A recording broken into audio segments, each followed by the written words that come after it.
Hi guys, Dr. Sammy with Eastwood Animal Clinic, and I just kind of wanted to do a little blurb for some of my feline patients and feline clients, so thanks for watching guys. One of the hot topics that we get asked a lot that's kind of steaming around in the veterinary industry for the last few years is declaws. Declaws on our feline patients. So every doctor will give you their own opinion. There's pros and cons with each of them. Ultimately, I feel if the patient's going to be euthanized, then it's better to declaw the patient than euthanize the patient or just throw it out on the street, because that's not good quality of life for the patient. And they run into problems, they get more diseases, and so on and so forth. Some of the things you can try before jumping to a declaw are the soft mittens. Sometimes they work. Some cats tolerate them really well. Some absolutely hate them. Most of them, they're really, really hard to do because we put a little bit of glue on them and then we put the soft mitten on, and cats do not like it. They chew. They are very creative at getting things off.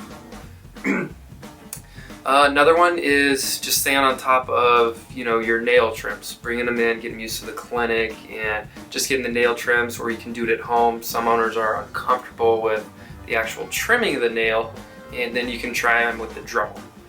Whenever you can, try and bribe these guys. Try and make it so that whenever they do something, they know something good is coming.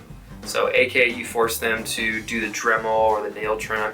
If it's a food motivated patient, bribe them with food. If they like their toys, do that kind of thing. Cats are a little bit more picky and they're not as easy to bribe as dogs, so sometimes that's easier said than done. Another thing you can do are the scratching posts. Some patients like vertical scratching posts, aka curtains, the back of couches, different things like that. Other ones are what are called horizontal scratchers. So they like to scratch on carpet, flat surfaces like on countertops and things like that. Something else you can do is you can try and incorporate some other environmental enrichment things for these guys. Sometimes they're doing it because they're bored, marking territory. There's a lot of different reasons.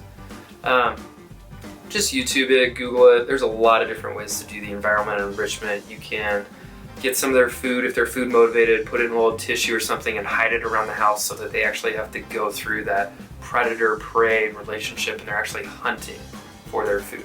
That helps them lose a little bit of weight, it distracts them, it entertains them, and just a good little trick somebody told me and thought I'd pass it on to you guys. So hope that helps you out a little bit. And if all those things don't work, just touch base with your veterinarian. Every doctor has a different preference. Here at Eastwood Animal Clinic, we do laser declaws because that helps with the pain, the inflammation, and they just seem to recover a lot better and have less complications when we do the declaws with the laser.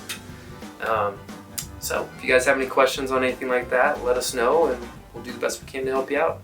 Have a great day, guys. Bye.